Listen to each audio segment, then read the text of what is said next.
Hey guys, I hope you're all doing well. Welcome back to Thrive with Stride, and I hope you guys are doing great. Now, I have so much to say. First thing, I am so happy that Meghan and Harry are using their HRH titles still because why shouldn't they? Harry has all the rights in the world to use those HRH titles, and he should use them, and his kids should use them, all that, in my opinion. And this is why.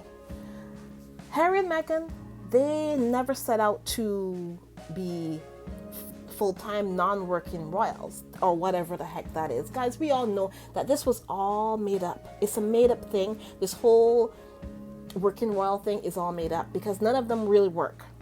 None of them really work, right? And this was a term that was coined for Meghan, basically. Basically, it was I had never heard about it before until Meghan showed up, and when Harry and Meghan decided to leave. This is the only time I ever heard about a working royal and a non-working royal. Okay.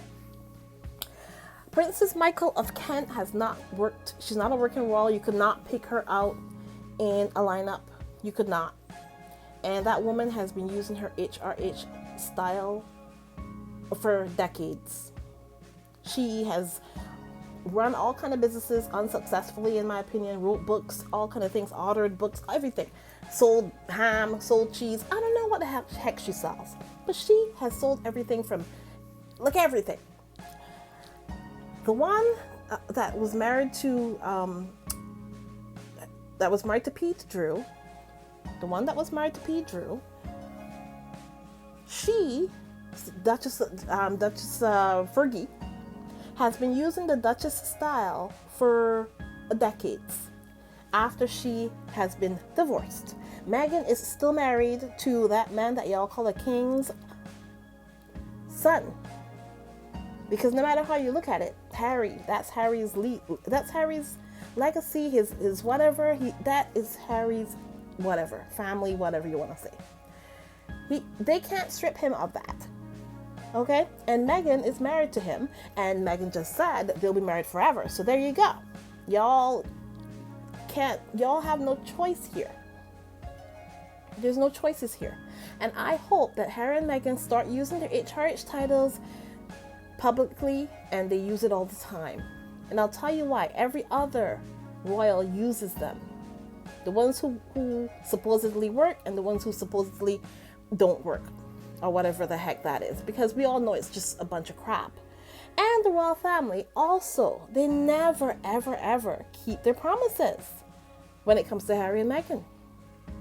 Because remember, the whole Sandringham Summit thing, that people are saying that they were not supposed to use it from them, they also were supposed to get security, right, for a whole year. And as far as I can see, seems like after the Queen, the real Queen, not Camilla, the real Queen wanted Harry and Meghan. She wanted her grandson to have security for his life and his family. And nobody can tell me differently.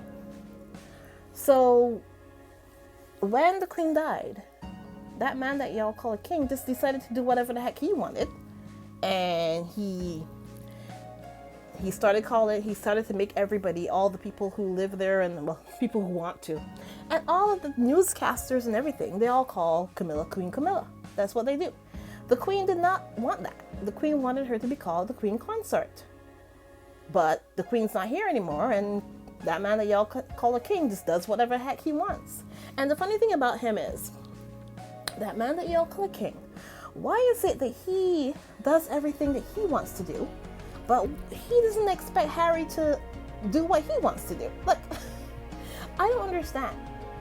The Queen, listen, in the book Spare, Harry said that the Queen told him, his grandmother told him, that his father does whatever he wants, right? So if that's your father and you have his genes, don't you think that Harry would have the same gene and do whatever the heck he wants to as well? I mean, he got it from his father, right? At least he got that part from the father, not the cheating part, not the part that cheats, allegedly. But yeah, so yeah, the whole thing is just nuts. I don't know why people are making a fuss out of this whole thing, because the royal family do not keep promises. They do whatever the heck they want. So why can't Harry and Meghan do whatever the heck they want as well? I think that from now on, every book that they write, everything they do, they should put HRH in the front of it and use their whole titles fully. And you know what? When Willy gets into power, when Willy takes over the kingdom, if there's a kingdom left, if there's anything to take over, when he takes over things, and he decides that he's going to be petty and try to go after their titles, then he's going to open a whole can of worms. Yeah, he will. Because he's going to have to take titles from a whole lot of people, and he can't do it by himself. And as far as I heard, it's some sort of like a whole thing that they have to go through Parliament and all this. So hey, if that's what Willy wants to do while he's trying to cure homelessness and make sure that the orphans have food and all this stuff that Willy says he's going to do, right? While he's doing all that, and he's trying to strip Meghan and Harry and their kids of their titles. Let's see how far Willy gets with that one. Because he's going to look like a vindictive idiot that just hates his brother, jealous of his brother, envious of his brother. That's just what he's going to look like. So I can't wait for Willy to do this. I can't wait for Willy to decide that, you know what, I'm king. I'm the king now. And decide that, you know what, I'm going to strip them and see how everybody, all his subjects, let's see how they react. Let's see how the subjects of the royal family react when Willy decides that, you know what, he's going to take everything from his brother. Let's see how that goes for Willy. Because I don't think the public is going to react the way he thinks. Because the last time I saw Willy in public, he got booed. Willy gets booed all the time. People don't really like him because he is just showing that he's just not the person that they thought he was. And the more he shows up and shows his real self, the more people are just going to not like him. And he's going to bring the whole monarchy down. That is what Willy is going to do. That's just what I think, guys. Yeah, I have a whole lot to say, but I just wanted to say that.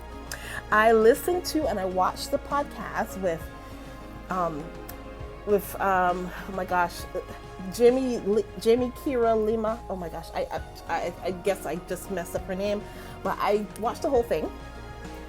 I almost started to cry, guys. This girl has been through so much, and the funny thing about it, I knew nothing about her before. I guess I'm just minding my business. I've been minding my business and trying to do things. This girl is, she is an example of not ever giving up. Not ever giving up. I mean, her story is so like inspiring, and it is just telling me that, you know what, hey, don't give up. Keep doing what you are doing and don't ever stop, because you never know when you are gonna open the door, when somebody's gonna say, hey, you know what, I'm gonna do this or I'm gonna do that for you, I'll help you. You never know. You just keep going. Her story is so inspiring, guys. I never knew Jamie. Jamie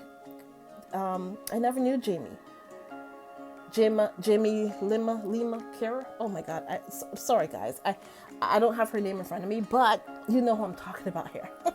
I even subscribed to her channel because I was like, oh my God, I didn't even knew. And you know, the podcast that she did with Meghan, that podcast is probably almost at 200,000 views by now, because it even surpassed the one that she did with Oprah a whole year ago. In like a couple days. It's been a couple days, and it is unbelievable, guys. Oh my gosh, I really enjoyed that. That was of all, and I did listen to the podcast as well, Meghan's podcast this week, and this was also my favorite podcast so far because of Jamie. She is so, like, talk about inspiring, guys. There was a man who said to her that nobody's gonna want to buy anything from her because of how she looks and her weight and all this. And I'm like looking at her. I'm like, what is wrong with her? She looks like a normal person to me. The things that people say is just crazy to me. But yeah, so Jamie, her story is so inspiring, guys. I mean, to know that she almost went bankrupt, she and her husband, and I know she has kids now. She and her husband, they pretty much almost bankrupt themselves for their business, for It Cosmetics, right? It was sold to L'Oreal for $1 billion, over $1 billion. And it tells me, never give up, ever. Just keep doing what you're doing. You never know when things are going to turn around. That is so inspiring. And I keep saying inspiring because her story is like, I didn't even know this story, guys. I didn't know the story because I've just been doing my thing, living. And I had no idea about Jamie Lima. I had no idea about her. But yeah, so I am so impressed. I'm so impressed with this girl. Oh my gosh. But I really enjoyed, like I said, my favorite podcast so far of the series, Confessions of a Female Founder, is the one with Jamie Lima so far. And I really enjoyed the way her podcast, she did the podcast with Megan. And I really hope that next time when this series is done, when Confessions of a Female Founder is done, I hope that Megan does a similar kind of podcast where you sit and you can actually have the visuals and everything. I like that format. I like that format better. I don't know. I just like it better. So I hope that Megan does that next time because it just seems more in depth and it seems more, I don't know, it's different. So, maybe she might try to do that next time. But yeah, that's just my little input on that. But yeah, guys, so, that's all I had to say, really. I hope you guys have a wonderful rest of your day. Please remember to like, subscribe, and share. If you want to support my channel, you know what to do. You can go over to my Etsy store where I have some new merchandise for Mother's Day. And listen, guys, I said, if you want anything that's like engraved to you and stuff, we do that as well. We can do that as well. So just letting you know, if you want to have something that has your name on it or something for a friend, we can do that. So, and I can do that on t-shirts. We have bags, all this stuff. And this is, like I said, a friend of mine she is the one who is doing all the merchandise for my channel. She has a small business. She's a young Black woman, right? She has all these things that she prints and stuff, and she does a really great job. I have some of the stuff here. Everything is not always available on Etsy, so you can always email me. My email address is there. But if you want to support me and support her, we are trying a thing. We're doing a Jamie. We're trying a thing, and hopefully you guys will subscribe to that and help. I don't want to. I'm not the type of person that begs, but hey, we can use some sales.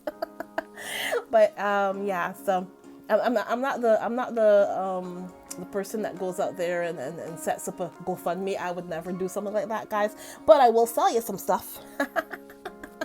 I don't have anybody here to prop me up and say, "Oh, go buy her stuff." I don't have any, I don't have anyone here to say that and back me up. But hey, it's just me. So hey, if you want to support us and support my partner, she's making everything here. She is, like I said, it's a Black-owned business, a woman. Listen, it's all we are supposed to be supporting right now. That's all Megan asks us to do. So there. Live up to that and help us out. Anyways, guys, Remember, like, subscribe, and share, and I will talk to you in the next one. Have a great one, guys. Bye-bye.